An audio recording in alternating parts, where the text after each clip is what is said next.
안녕하세요. 통합과학 수업을 하게 된 김성진입니다. 저는 2학년 교무실에 있기 때문에 앞으로 아이고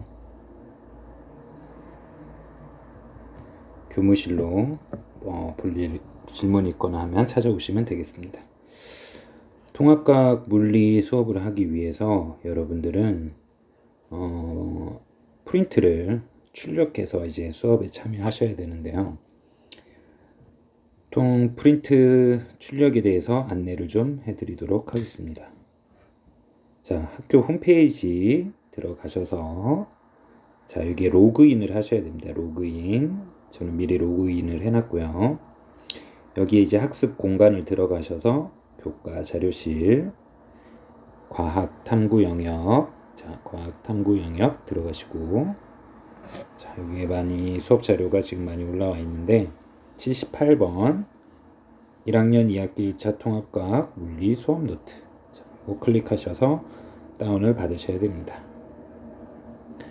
자, 이 수업을 벌써 다운 횟수가 142회나 되네요. 많은 학생들이 출력을 했습니다. 자, 요 한 줄 한 줄 좀 여러분들한테 설명을 할게요. 자, 이 파일은요, 이 파일은 여러분들 2학기 1차 고사까지의 시험 범위에 해당하는 내용입니다. 자, 그 다음 두 번째, 자, 수업 시간에는 프린트를 지참해 주셔야 합니다. 이 프린트는 여러분들이 개별 출력을 반드시 하시기 바랍니다. 자, 세 번째, 매 시간 프린트 유무를 체크합니다. 이거는 수행평가 태도 점수에 반영하도록 하겠습니다. 자, 이거는 등교 수업에 한해서입니다. 지금은 이제 온라인 수업이기 때문에 체크는 할 수 없지만 여러분들이 반드시 이 수업 노트 프린트를 지참하셔서 수업을 참여하셔야 같이 잘 따라갈 수 있을 것 같습니다. 자, 그 다음에 시험 보기 일주일 전쯤 해서 여러분들 이 수업 노트를 여러분들하고 검사를 하도록 하겠습니다. 수업에 잘 참여했는지, 그 다음에 체크하라고 했던 것들, 그 다음에 기록하라고 했던 것들, 이런 것들을 여러분들이 잘 따라서 해서 이것도 역시 태도 점수로 반영하도록 하겠습니다. 자, 여러분 반드시 이걸 다운 받으셔야 됩니다. 자, 이렇게 해서 여러분들이 이 프린트 15페이지를 여러분들이 반드시 다운 받으셔야 되고요.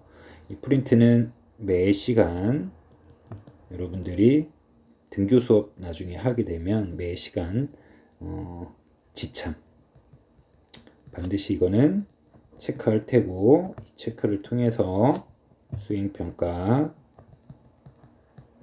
태도 점수에 반영하도록 하겠습니다. 자, 그 다음에 평가와 관련된 것은 여러분들 지필평가, 자, 1차 고사 2차 고사 해서 제가 50% 정도 출제를 하겠습니다. 나머지 50%는 최병호 선생님이 출제하도록 하겠습니다. 간단하게 여러분들 수업 시작하기 전에 반드시 프린트를 지참해야 된다라는 걸 안내해 드리고 이제 수업에 시작하도록 하겠습니다. 자, 프린트를 한번 볼까요? 자, 1페이지부터 한번 보도록 하겠습니다. 자, 첫 페이지는 물리학이 과연 뭐냐, 물리학의 세계에서 여러분들이 어떤 것들을 생각할 수 있느냐, 다양한 내용들을 이제 재미없는 내용들을 올려놨지만 여러분들이 한자 한자 또 읽어보고 그러면 이런 것들을 배우는구나 여러분들이 한번 생각해 볼 수 있는 좋은 기회인 것 같아요. 자, 학문에는 법학과, 의학, 공학, 경제학, 수학, 심리학 정말 많은 분야들이 있지만 이거는 크게 이제 두 가지 정도 분야로 나누는 것 같아요. 자, 인간 사회를 연구하는 인문과학, 사회과학 이거 하나, 자연을 연구하는 자연과학으로 분류된다. 이게 이제 우리가 흔히 뭐 지금 교육과정에서는 이과, 문과 이렇게 구별은 안 하지만은 편의상 우리가 이제 이야기는 하죠. 진로 희망에 따라서 또 선택 과목에 따라서. 그래서 이걸 보통 우리가 이제 문과 학생들이 진로를 희망하는 쪽, 자, 이쪽 뒤에는 이과 학생들이 진로를 선택하는 쪽이라고 생각하시면 되겠죠. 자, 물리학은 자연과학의 중요한 분야이다. 자, 생물학은 동식물 대상으로 하고 있고, 화학은 물질의 결합 또는 분해에 의한 다른 물질 변화하는 현상, 지구과학은 지구 전체 다른 현상을 다룬다. 그럼 물리는 뭘 다루겠어요? 나머지 과학들은 어느 정도 이제 딱 명확하게 어떤 현상을 다루는지를 우리가 알 수 있지만 물리는 좀 애매합니다. 사실 이 물리는 이 모든 것들을 포함하는 이들을 모두 포함하는 자연현상을 대상으로 합니다. 그래서 물리학은 자연과학에서의 가장 기본이 되는 학문이다. 이런 이야기들을 해요.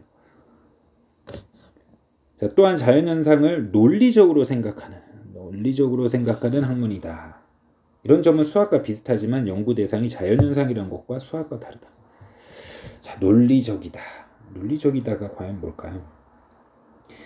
여러분, 세상에 일어나는 모든 현상, 자연을 대상으로 하는 모든 이 현상들은 규칙적이고 그 다음에 그 규칙성이 논리적으로 연계되어 있습니다.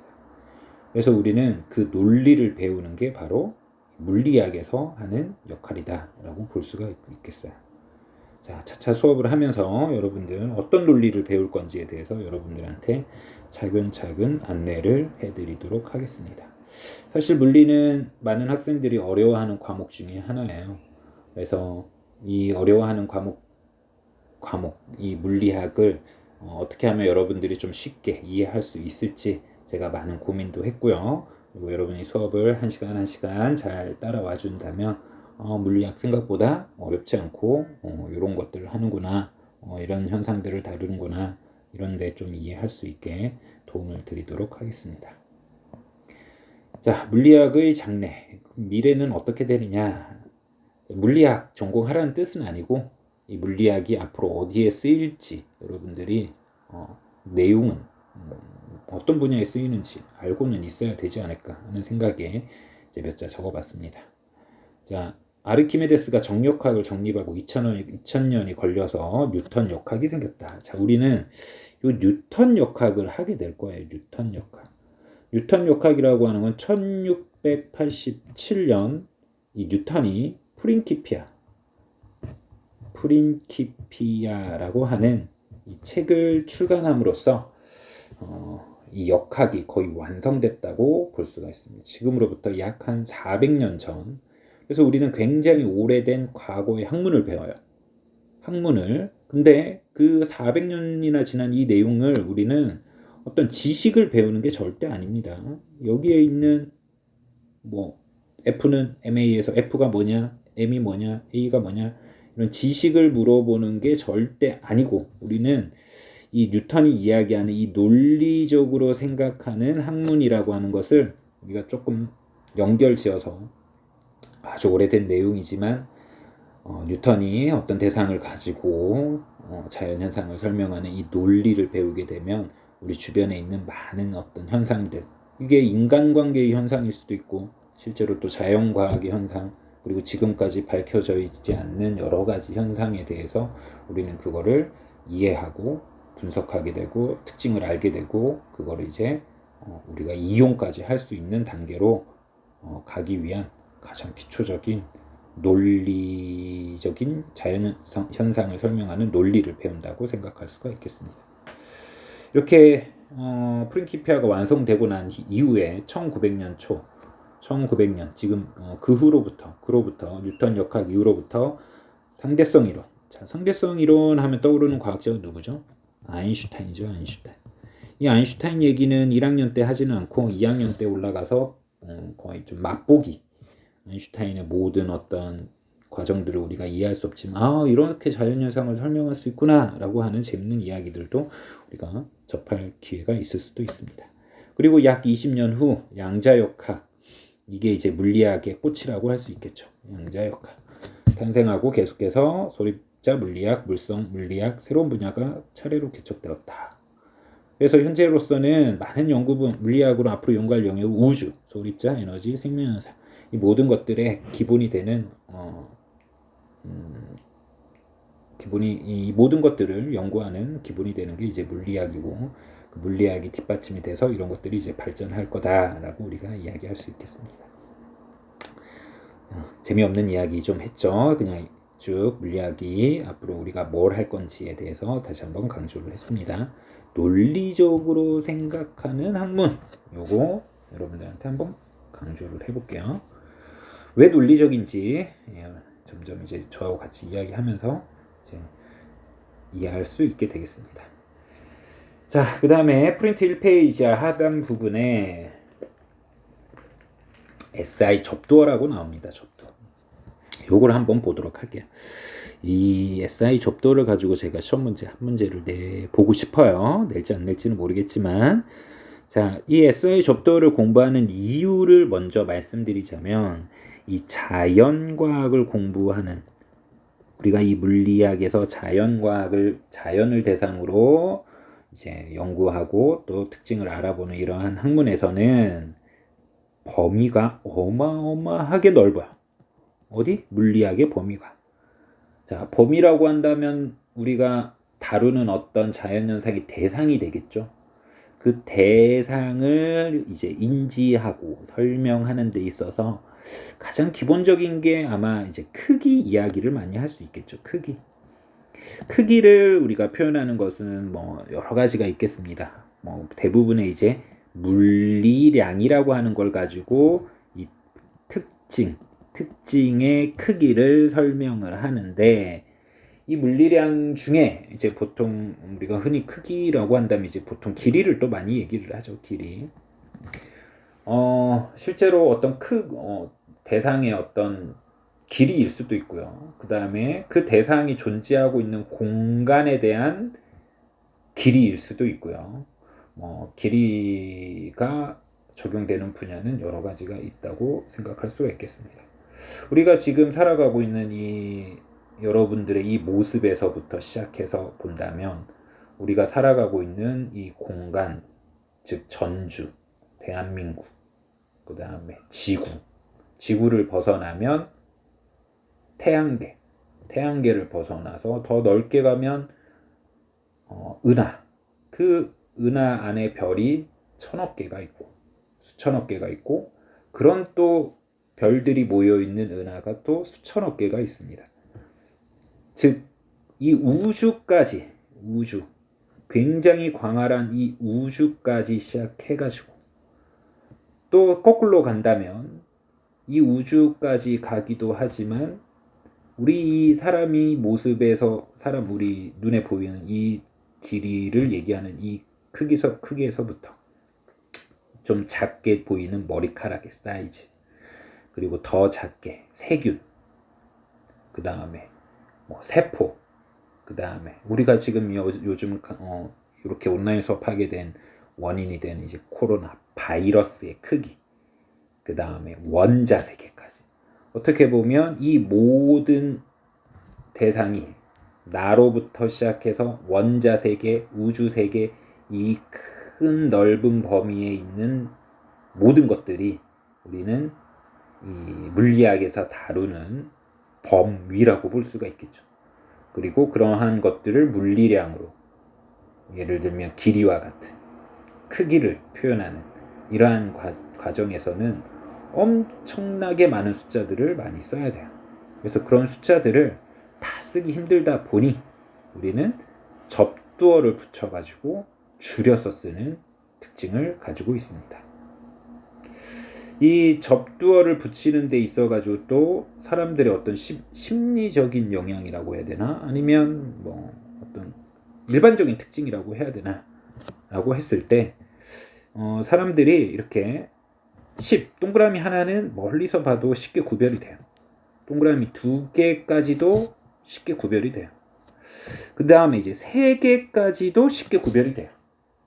근데 여기에 이제 동그라미가 하나가 더 붙으면 이게 3개인가 4개인가 이제 조금은 더 생각해 봐야 돼요.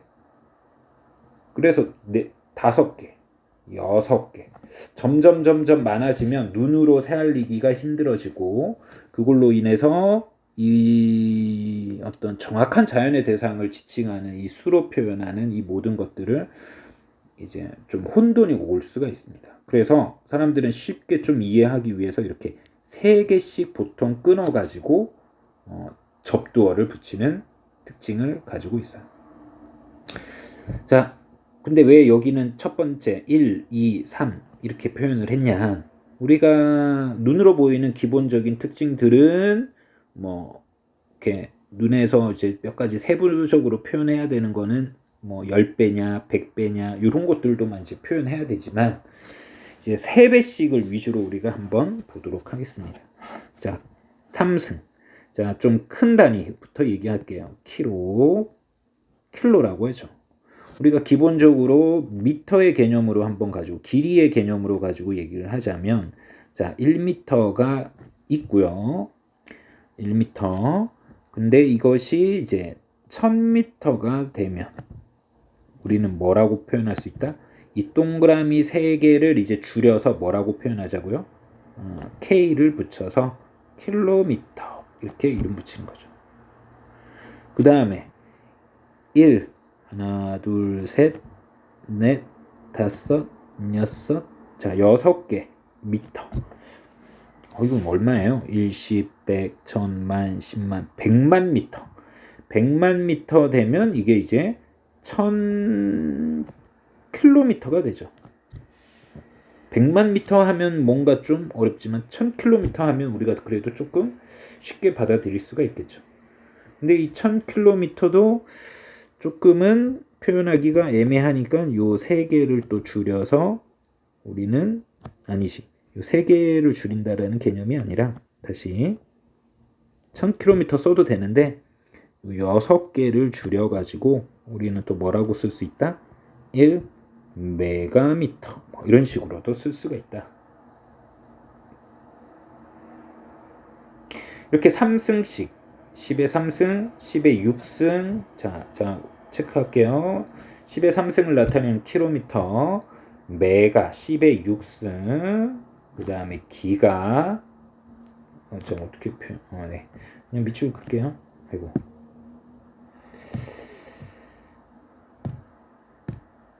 자 킬로 이 정도는 여러분들이 알고 계셔야 돼요. 메가 그 다음에 기가 10의 9승 G라고 쓰고 테라 10의 12승 자 이 정도는 체크할게요.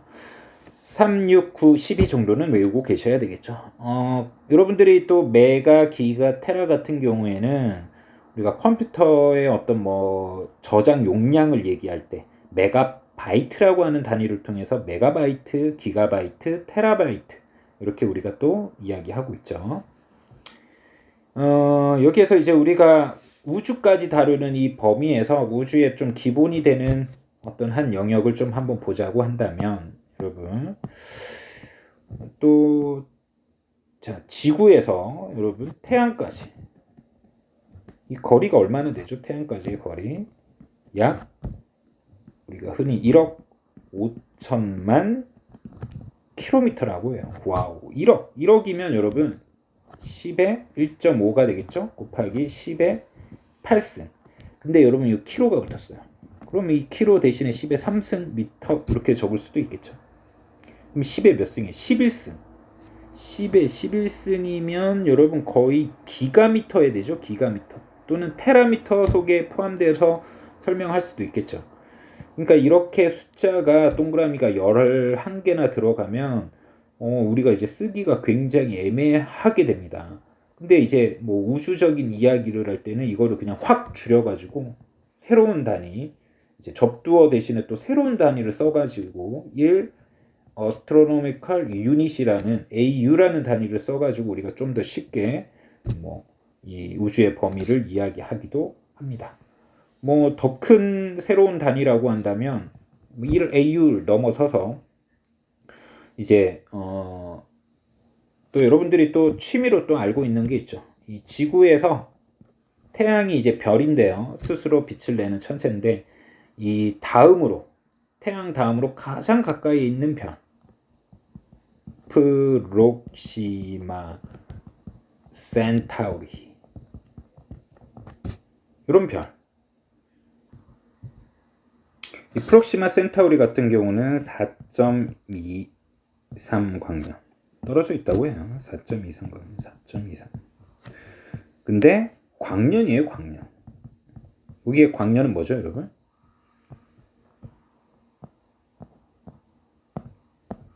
다음 페이지. 자, 4.23 광년 다음. 이 광년, 라이트, 이어, 즉 빛이 1년 동안 가는 거리. 자, 빛은 1초 C라고 하는 빛의 속력은 3 곱하기 10의 8승 미터 퍼 세크. 1초에 3억 미터를 가요. 3억 미터. 그러면 미터로 환산을 해보면 3 곱하기 10의 8승에 자 1분은 60초 또 60분이 돼야지 1시간 그 다음에 24시간이 되면 하루 거기에다가 365일 곱하기 아까 4.23 광년이니까 여기에다가 4.23을 곱하면 이게 실제로 미터라고 하는 단위로 지구에서 조그만한 이 별까지의 거리가 요만큼의 숫자가 나와요. 너무 많죠. 그래서 간단하게 줄여서 4.23 광년. 이렇게 이제 새로운 단위를 쓰기도 합니다. 범위가 이 길이 그 존재에 대한 위치를 설명하는 이 길이 물리량으로 설명하는 이 길이 너무나 큰 숫자이기 때문에 또 새로운 단위를 이렇게 적용해서 쓰고 있죠. 그런 완전히 이제 천문 분야에서 이렇게 새로운 단위를 적용하여 쓰기도 하지만 우리가 실제적으로 여기 있는 이 접두어를 붙여가지고도 굉장히 줄여서 쓸 수 있다. 자, 적어도 여러분이 이 테라 기간은 이 태양계 우주의 어떤 거리를 정도 거리의 물리량으로 표현한다면 그 다음에 뭐 용량이라고 했었죠 아까 이 크기를 나타내는 게 길이만 있는 게 아니라 컴퓨터의 어떤 저장 용량으로 나타냈을 때도 우리가 보통 테라까지 이야기했죠. 근데 페타는 많이 들어보지는 않았죠. 앞으로 시간이 지나면 이제 뭐 컴퓨터 용량도 늘어나서 이제 페타, 1페타 뭐 이런 식으로도 뭐 한 몇 10년 후, 뭐 더 가까운 뭐 몇 년 후에도 그렇게 설명하지 않을까 생각이 듭니다. 여기까지가 이제 큰 자연의 대상을 우리가 한번 생각을 해봤고요. 자, 거꾸로 이제 더 작은 대상을 이야기하는 굉장히 작은 대상을 이야기하는 크기를 나타내는 접두어들도 존재하고 있어요. 여기 우리가 일반적으로 보면 뭐 센티미터 많이 들어보셨죠? 1미터를 자 센티미터 우리가 기본적으로 1미터라고 하는 길이는 대부분 알고 있습니다. 근데 이거를 1cm라고 한다면 10의 여기 1m에다가 10의 마이너스 2승을 붙인 게 이 C라고 하는 접두어를 가지고 1cm라고 할 수 있겠죠. 그러면 얘는 이 1m를 100등분 즉 1 곱하기 100분의 1 다시 얘기해서 1cm는 이게 1cm는 몇 미터냐라고 하면 0.01m다. 이렇게 이제 얘기할 수 있겠죠. 이렇게 점점 작은 세계에도 자연은 존재하고 있습니다. 밀리미터 역시 마찬가지고요. 우리가 눈여겨볼 거는 이제 10의 3승 단위로부터 한번 보도록 할게요. 밀리 M이라고 하는 단위 쓰고 이거는 평상시에 우리도 많이 쓰고 있죠. 보통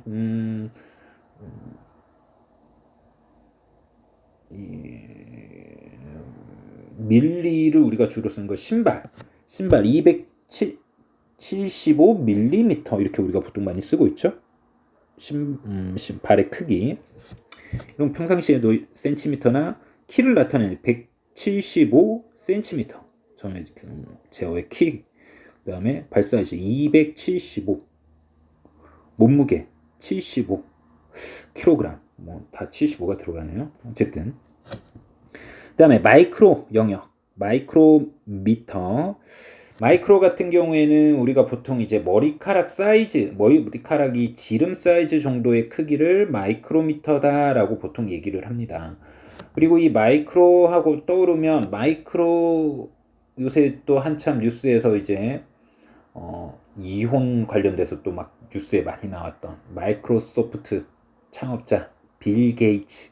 이 빌 게이츠의 이제 뭐 이혼 관련된 뭐 이런 뉴스도 이제 예전에 며칠 뭐 저번 달쯤에 나왔던 것 같아요. 이 마이크로소프트사 무슨 뜻이에요? 굉장히 작은 세계를 다뤘던. 근데 여러분 이 마이크로소프트사는 한마디로 윈도우 만들어 가지고 이 컴퓨터, 퍼스널 컴퓨터의 운영 체제를 이제 뭐라고 해야 돼? 보급한 어떤 계기. 사람들이 컴퓨터를 많이 쓸 수 있게 된 계기. 그리고 운영 체제를 사용함으로써 뭐 어떤 비용을 또 우리가 일부 지불해 가지고 벌었던 어떤 기업이라고 볼 수가 있겠죠. 뭐 세계 갑부 중에 하나였다고도 얘기를 합니다. 빌 게이츠. 그때 당시에 이 마이크로라는 이름을 앞에 붙였다라는 거는 그만큼 굉장히 지금 시대적으로 하면 1900 뭐 한 80년대 이때부터 컴퓨터라는 것을 이제 만들기 시작하면서 그때 당시에 이 마이크로 세계에 10의 마이너스 6승 정도의 아주 정밀한 반도체 칩, 기계들 이런 것들을 다루는 이런 영역의 기술들을 마이크로 영역이라고 우리가 또 얘기할 수 있죠. 그 다음에 이제 보통 또 우리가 요새 또 이 코로나 때문에 굉장히 또 관심을 갖는 이 바이오 세계에서도 이 마이크로라고 한다면 이 세균 정도의 사이즈, 세균 정도의 사이즈를 또 우리가 보통 뭐 1에서 10 마이크로미터 정도의 크기를 다양한 크기를 또 갖고 있는다고 해요. 그러니까 이 마이크로 세계는 세균의 세계, 이제 기계적으로 얘기하면 뭐 반도체, 뭐 컴퓨터의 어떤 소자 정도의 세계라고 이렇게 볼 수가 있겠죠. 자, 여러분 세균하고 또 바이러스하고 또 다른 건 알고 계시죠, 여러분? 바이러스는 훨씬 더 작은 세계를 말하고 있어요. 이 우리가 흔히 얘기하는 이 코로나 바이러스 정도의 크기는 다양하긴 하지만 80에서 한 100 나노미터 정도라고 얘기를 해요. 그리고 우리가 이 나노라고 하는 것은 우리가 뭐 나노 기술 이런 말도 많이 들어봤죠. 거의 분자 세계의 어떤 우리가 인터랙션, 상호작용 같은 것들 이해해가지고 뭐 서로 이 관계들을 파악하고 그거를 이제 조작하고 이용해서 인간을 이롭게 하는 뭔가 물질들을 만들어내거나 조작하는 이런 기술들을 우리가 또 나노 기술이라고도 하고 있습니다. 거의 이제 분자 세계를 우리가 어느 정도 이해하고 있다라는 뜻이죠. 우리가 뭐 지금 코로나 검사 받을 때도 사용하는 이 방식이 분자 진단 방식이에요. 우리가 어떤 사람 몸에 있는 어떤 체액 같은 거를 채취해가지고 분자 수준에서 이게 코로나 바이러스가 감염이 됐냐 안 됐냐 이런 식의 어떤 기술, 이 나노 기술. 또 우리가 뭐 만화에서 나노 로봇 이런 거 많이 들어봤죠, 여러분. 옛날에 저희가 또 즐겨봤던 웹툰 중에 뭐 신석기녀, 요새 또 뭐 나노 이름 붙은 거는 막 몸속에 굉장히 작은 로봇이 들어가서 막 힘도 세지고 막 그 다음에 뭔가 치유력도 높아지고 막 이러는 뭐 재밌는 소재로 이제 공상과학 웹툰 뭐 이런 것들도 등장하고 있다라는 거예요. 바이러스 세계가 뭐 나노미터 또는 뭐 이 정도를 나노 기술이라고 한 분자 수준을 다룬다. 뭐 이렇게 얘기를 할 수가 있겠죠. 자, 지금은 또 우리는 피코 10의 마이너스 12승 피코 세계에도 이제 거의 접근을 했죠. 분자를 넘어서 이제 원자, 분자에 있는 원자. 그 원자 세계의 원자 핵까지 이제 본다면 펜토 세계라고까지도 얘기를 합니다. 소립자. 이쪽에는 원자와 그 원자 안에 포함되어 있는 매우 작은 입자들을 연구하는 어떤 자연의 대상이라고도 볼 수가 있겠죠. 자, 제가 좀 시간을 많이 할애해가지고 이 1페이지를 설명을 했는데요. 이 접두어는 여러분들 뭐 어떻게 보면 단순한 암기하는 페이지일 수도 있는데 그 암기를 뛰어넘어서 여러분들 자연의 우리가 다루는 어떤 영역들이 굉장히 세밀하기도 하고요. 이렇게 뭐 원자 세계까지도 다루기도 하고요. 심지어는 나아가서 이 우주, 첨우주, 은하를 다루는 데까지도 그 범위가 이제 확장되는 이 모든 세계를 다루는 곳이 바로 이제 물리학에서 하는 거다. 그 얘기를 하고 싶어서 이렇게 SI 접두어를 여러분들한테 소개를 한 겁니다. 적어도 지금 제가 이렇게 별표 친 것들은 여러분들이 어느 정도의 세계고 어떻게 어떤 것들을 다루는지도 이제 여러분들이 좀 알고 계신다면 어떤 사이즈, 크기, 위치, 거리 뭐 이런 것들에 대해서 우리가 머릿속에 눈에 보이지는 않지만 머릿속에 이제 그 구상화해서 머릿속에 상상을 해서 좀 이해하는데 많은 도움이 될 것 같아서 이제 소개를 해드렸습니다. 자, 우리는 앞으로 요거를 사용을 해요. 물리량. 해석을 하자면 2페이지입니다. 만물의 이치를 양으로 따져요. 말이 쉽죠? 만물의 이치를 양으로 따진다. 즉 가장 논리적인 언어인 수를 이용해서 따진다라는 거예요. 여러분 물리량 생물학에서도 물리량 쓰고요. 화학에서도 물리량 쓰고요. 지구과학에서도 물리량을 가지고 자연의 현상을 특징을 설명합니다. 결국은 물리가 이 주변에 있는 모든 자연 현상을 설명한다고 볼 수가 있어요. 근데 이제 수를 사용하다 보니 여러분들이 좀 어려움을 겪는데 저하고 이제 조금 연습하고 좀 익숙하게 많이 여러분들이 좀 보고 또 고민도 조금 저하고 같이 해보고 그러면 이것도 뭐 크게 어렵게만 다가가지는 않을 겁니다. 예. 좀 쉽게 다가갈 수 있도록 제가 여러분들한테 많은 도움을 드리도록 할게요. 여러분들이 많은 기본적인 물리량은 세계의 사람들이 이 수치에 대해서 이제 서로 약속을 해가지고 우리가 길이 1m는 어느 정도라고 하자, 시간 1초는 얼마 정도라고 하자, 질량 1kg은 얼마 정도라고 하자, 그걸로 가지고 자연현상을 설명하면 우리나라 사람이든 미국 사람이든 프랑스 사람이든 모든 사람들이 어떤 동일한 자연현상에 대한 이해와 그 특징들을 우리가 알 수 있지 않을까 해가지고 약속한 단위가 되겠어요. 그래서 우리는 이 길이 앞으로 진한 음영으로 있는 길이, 시간, 질량 이 세 가지를 위주로 해가지고 이제 자연을 설명하는 방식, 즉 논리를 한번 접근해 보려고 합니다. 우리가 이제 미터, 그 다음에 초, 그 다음에 킬로그램 이라는 단위를 쓰는데, 자 그램이 아니라 앞에 접두어 같은 킬로그램 쓰는데, 제 생각에는 이 길이, 시간, 질량을 설명하는 이 방식도 나름대로 좀 원리가 있는 것 같아요, 여러분. 이 미터를 잴 수 있는 가장 현실적인 거. 우리는 예전에 어떤 자연현상을 설명하기 위해서는 사람의 몸을 많이 이용을 했습니다. 그럼 사람 몸을 뭘 이용했을까? 일단 거리를 이야기할 때는 걸음걸이로 많이 이야기를 했어요. 사람마다 이제 다리가 긴 사람이 있고 짧은 사람이 있지만 대략적으로 한 걸음 정도를 1m. 근데 이때는 서양을 기준으로 해요. 서양 사람들은 좀 롱다리가 많았나 봐요. 우리나라 사람들은 평균 한 걸음 하면 70cm, 80cm 뭐 요 정도 되는데 옛날 서양 사람들은 다리가 길어서 그런지 1m 정도 됐나 봐요.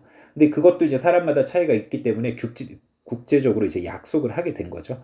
1m는 빛이 뭐 예를 들어서 1초 동안 뭐 3억분의 1m 정도 3억분의 1초 동안 지나간 거리 뭐 이런 식으로 약속을 하면서 1m에 대한 정의가 내려졌습니다. 또 초도 마찬가지예요. 우리는 사람이 가지고 있는 이 센서를 통해 가지고 시간을 잴 수가 있어요. 과거의 시간은 어떻게 쟀을까? 바로 맥박을 통해서 잰 거예요. 맥박. 사람마다 또 역시 맥박수가 다르지만은 이 맥박 한 번 정도 뛰는 것을 통해 가지고 얼만큼 시간이 지났구나. 맥박 5번이 뛰었다, 10번이 뛰었다. 다음에 아주 조금 눈에 보이는 이 현상들의 변화를 짧은 시간에 이해하기 위해서 이 맥박을 많이 이용했었어요. 우리가 시계라고 하는 것이 존재하기 이전에. 근데 이것 또한 사람 맥박수가 다 다르다 보니 이거를 이제 약속해서 조금은 규칙적으로 나타내야지 않나 해서 이제 세컨드, 초 1초라고 하는 거. 얘는 이제 셀슘 원자가 뭐 몇억 번분에 한 번 몇억 분 진동할 때 지나간 그 시간을 1초라고 이렇게 뭐 약속을 했다고 합니다. 역시 사람의 어떤 신체 능력을 통해서 했다. 근데 여러분, 사람 초도 있고요, 뭐 분도 있고, 그 다음에 1시간, 2시간도 있고 하루도 있는데 왜 굳이 초를 했을까요? 사람이 1초, 2초는 구별할 수 있어도 시간이 시작해가지고 아무 사람의 어떤 그냥 감각을만 가지고 1시간, 2시간, 1분 이건 오차가 굉장히 많아진대요.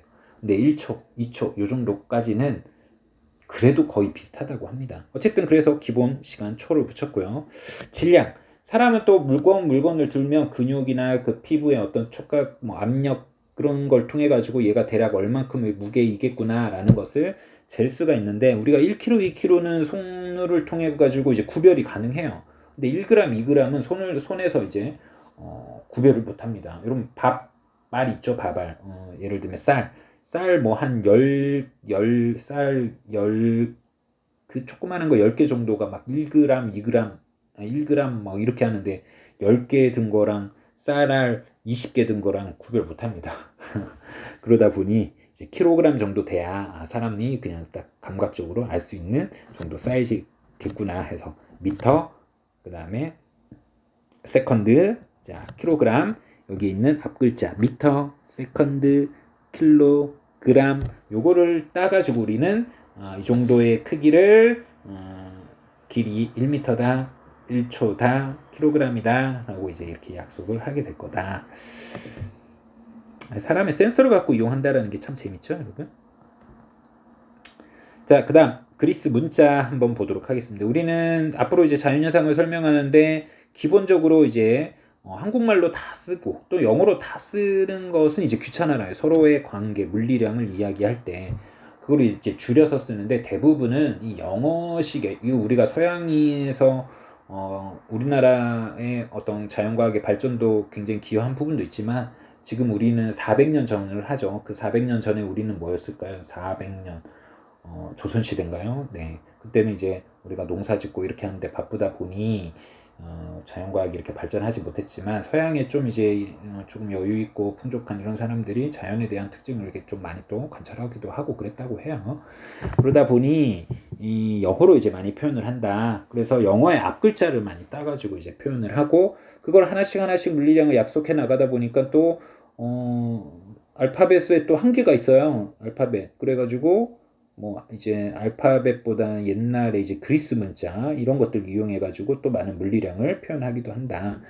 우리가 이제 나중에 물리학을 공부하면서 이제 접하게 될 물리량들을 본다면, 알파선 뭐에서 이제 알파선 이런 것들 할 때 알파 뭐 이거 헬륨 원자 핵이죠.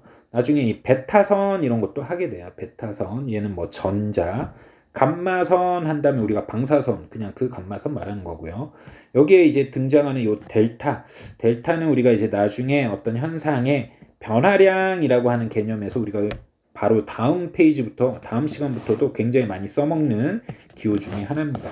자, 뭐 입실론 같은 경우는 이제 뭐